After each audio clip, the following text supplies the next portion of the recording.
ಪರಿಸರ ಮಾಲಿನ್ಯ ಸಲುವಾಗಿ ಮಣ್ಣಿನ ಗಣಪತಿಗಳು ಮುಂದಿನ ದಿವಸದಲ್ಲಿ ಏನು ದೇಶದಲ್ಲಿ ಇವತ್ತು ಒಂದು ಬಾಂಗ್ಲಾ ರೀತಿಯಲ್ಲಿ ಹಿಂದೂಗಳ ಹಬ್ಬಗಳ ಮೇಲೆ ಇವತ್ತೇನು ಮುಸ್ಲಿಮರ ದೌರ್ಜನ್ಯ ದಬ್ಬಾಳಿಕೆ ಗುಂಡಾಗಿರಿಯನ್ನು ಕಾಂಗ್ರೆಸ್ ಸರ್ಕಾರ ಎಲ್ಲೆಲ್ಲದಾವೆ ಮತ್ತು ಬಿ ಜೆ ಪಿ ಸರ್ಕಾರ ಇರಲಾರ್ದಂಥ ರಾಜ್ಯಗಳಲ್ಲಿ ಇವತ್ತು ಹಿಂದೂಗಳ ರಕ್ಷಣೆ ಮಾಡುವಂಥದ್ದು ಇವತ್ತು ಆ ಸರ್ಕಾರಗಳು ಮಾಡ್ತಾಯಿಲ್ಲ ತುಷ್ಟೀಕರಣದಿಂದ.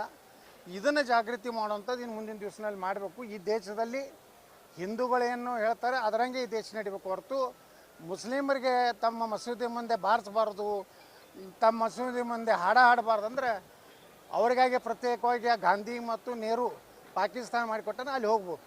ಅದು ಈ ದೇಶನಾಗ ಇನ್ನು ಮ್ಯಾಗ ಇಂಥದ್ದು ನಡೀದಿಲ್ಲ. ವಕಫ್ ಕಾನೂನನ್ನು ನಾವು ತೆಗೆದುಹಾಕ್ತೀವಿ. ಎಲ್ಲ ವಕಫ್ ಆಸ್ತಿ ಸುಮಾರು 12 ಲಕ್ಷ ಎಕರೆ ಏನೈತೆ ದೇಶನಾಗ ಅದನ್ನೆಲ್ಲನೂ ಕಂದಾಯ ಇಲಾಖೆ ಸಲ್ಲಿಸ್ತೀವಿ, ತೊಗೋತೀವಿ. ಅರ್ಧ ಭಾಗವನ್ನು ದಲಿತರಿಗೆ ಹಂಚ್ತೀವಿ.